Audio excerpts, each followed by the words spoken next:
Nasci em Sacavém, em 16 de fevereiro de 1935. Estudei relativamente pouco, sou autodidata, porque o meu pai queria, achava que a minha promoção social era ser empregado de escritório.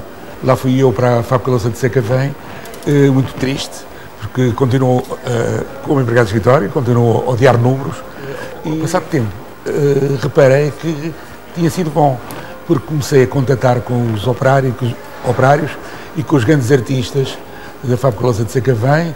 Eu tinha uma pequena máquina que era do irmão meu, comecei a fotografar, comecei a mostrar aos pintores, aos escultores, e eu não tinha a mais leve noção estética, e então eles começaram a ensinar-me. Eu lembro um velho escultor que havia lá, fez-me um retângulo com um certo de quadradinhos, assim, isto é a regra do ouro, de forma que é que tens de pôr um motivo principal. Tu fotografas as tuas coisas, quer dizer, tu gostas de fotografar pessoas, mas preocupa-te sempre com a parte estética, porque as fotografias ficam mais bonitas, ficam mais agradáveis. Então, quer dizer, isso foi a primeira, digamos, a primeira vez que eu comecei a perceber melhor o que estava a fazer. Comecei a concorrer a concursos, tentei ir para os jornais, era dificílimo. Entretanto, o Jorge Tavares Rodrigues, que era diretor do Diário Ilustrado, disse: senhora, para você vai para lá e tal, como fotógrafo.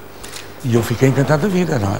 Portanto, finalmente vou ser profissional de fotografia. Eu já tinha colaborado assim numas revistecas e tal, lá de Vila Ribatejana, não sei o que mais. Quando cheguei ao jornal, muito tímido, numa primeira impressão sou tímido de sempre, mas nessa altura ainda era mais. Lá estou com uma maquinazinha sentado na redação, aparece lá um dos fotógrafos, que ainda é vivo, não vou dizer o nome, e assim: o que é que vens para cá fazer? Eu venho fazer fotografias. Não vejo nada, pá, tu vais para o laboratório revelar os nossos rolos. Na altura, os fotógrafos tinham mais influência que o chefe de redação, mandavam. Era incrível. Eles trocavam fotografias entre si. Portanto, o fotógrafo de notícias falava para o Diário Ilustrado: ó fulano, foste, João, tu foste fazer aquela conferência de imprensa? Fui. Olha, eu não estava lá, como viste. Agora manda-me uma fotografia dessas, era um boneco.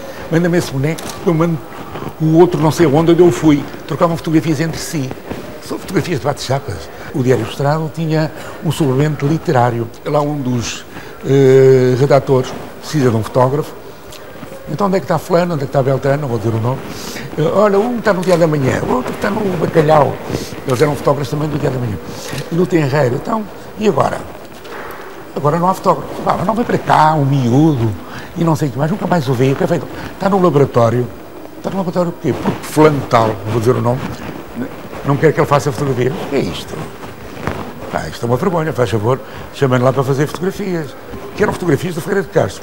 E então fiz uma série de fotografias, não só durante a entrevista, quer dizer, é sempre expressões e gestos de mão, e fui ouvindo a entrevista e propus ao entrevistado, sim: olha, o senhor diz que costuma escrever ali, não se importa de ficar naquele cantinho, o senhor não se importa de fazer isto. Coisas que eu tinha ouvido, fotografei inclusive as mãos dele, não sei como. E então, aquilo foi para o chefe da redação. E modéstia à parte, mas o que é isto? Isto é outra coisa. Isto realmente é outra linguagem. Este puto agora é que vai passar a fazer as entrevistas. E foi assim. Era muito preenchido. Só mais tarde, sobre a minha palavra de honra, é que descobri o Cartier-Bresson. Só mais tarde. Comecei a ver a Life. E então comecei a ver que aquilo era outra linguagem, não é? Então procurei a tentar ser diferente. E também, nos concursos de fotografia internacionais que eu concorria já, recebia os catálogos e via que havia outra maneira de fotografar, não é aquela fotografia de bate-chapas, não é? Por exemplo, as fotografias que eu fiz em Munique, nos Jogos Olímpicos de Munique, que são únicas.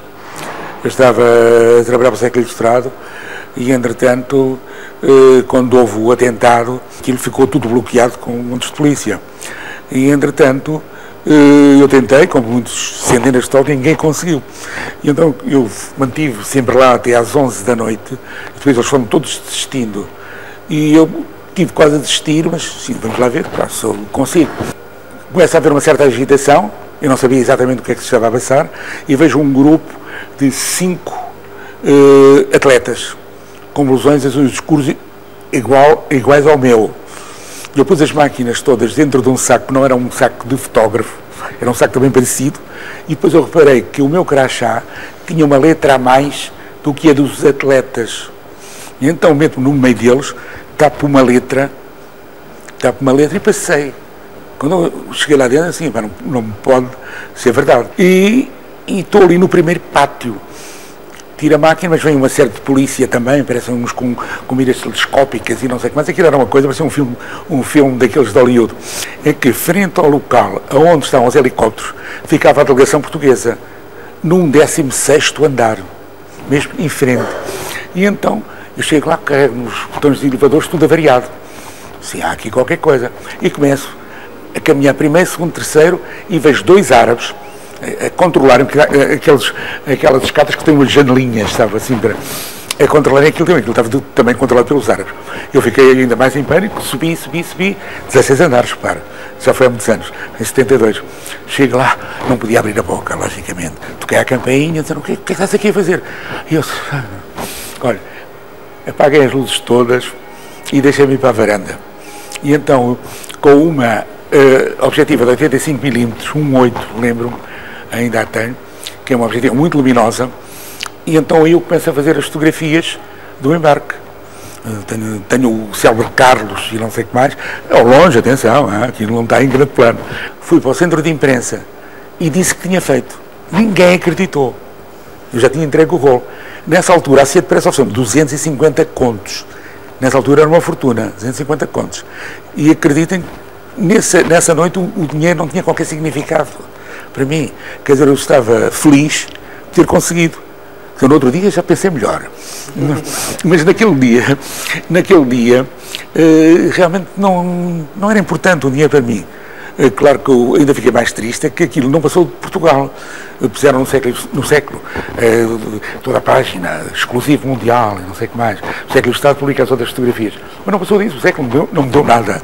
Já mandou um telegrama a dizer que tinha gostado muito e fez um telefonema. Fiquei mais triste por aquilo não ter sido divulgado internacionalmente, porque a fotografia que aparece normalmente não é a minha. É outra, que é boa, aliás, de um tipo encabeçado lá dentro da cidade olímpica. Então, uma das fotografias que eu tenho mais emblemática é uma fotografia feita na Nazaré, que vai ficar para ser ilustrada até, que é uma mulher assim a puxar a rede viúva à frente dos homens, e então aquilo parece um calvário, e então uma fotografia muito forte. E então ganhou 22 medalhas de ouro. Eu colaborava no século e, entretanto, foi para o século ilustrado um homem muito culto e inteligente chamado Nelson de Barros, que era um homem que era autor teatral e não sei o que mais, era um grande cultura. E então o século ilustrado nessa altura deu um salto completamente diferente. Houve uma pessoa que já faleceu, não vou dizer o nome, não gostou que o Nelson me tivesse convidado. O século ilustrado, a partir dessa altura, passou a ser diferente. É uma coisa mais internacional dentro da nossa modéstia portuguesa. E então fez queixa de mim à PIDE. E eu não tinha, embora tivesse culpas no cartório, já lhe vou dizer. Acontece que eles foram à minha casa, levaram às 6 da manhã, a minha filha era pequena, fiquei traumatizado, cheguei ali a António Maria Cardoso, conheci os fotógrafos, conheci muitos agentes da PIDE, e então começam a pôr aquela luz por baixo para um tipo para ser um criminoso. Eu dizia, desculpa lá, tirei esta luz daqui, não sou criminoso nenhum. Isso, eu estava ainda um bocado nervoso, mas descontraído. O Rui Patrício, nessa altura, para mostrar que Portugal já era um país diferente, primavera marcelista, não sei o que mais, fazia um jantar mensal com os correspondentes de imprensa estrangeira. Eles combinaram entre si, vamos perguntar porque é que o gajo foi preso. Eu não sabia. Então, Sr. Ministro, porque é que o Plantal está preso? Imediatamente fala para a PIDE e eles aceleram o meu processo. Acontece o seguinte, veio um tipo, um dos agentes da PIDE, eu tinha a barba assim, vários dias, uma pessoa começa assim a não ligar, agora usa-se, mas na altura não se usava. Aparece-me assim, com uma fila shave, assim um palmo da minha cara, nunca mais me esqueci. Eu disse, para que é isso? É para se barbear, porque nós não queremos que ninguém saia de cá com mau aspecto. Isto está a ver o cinismo. Mas eu vou embora, você tem muitos amigos, mas qualquer dia a gente vai se encontrar outra vez.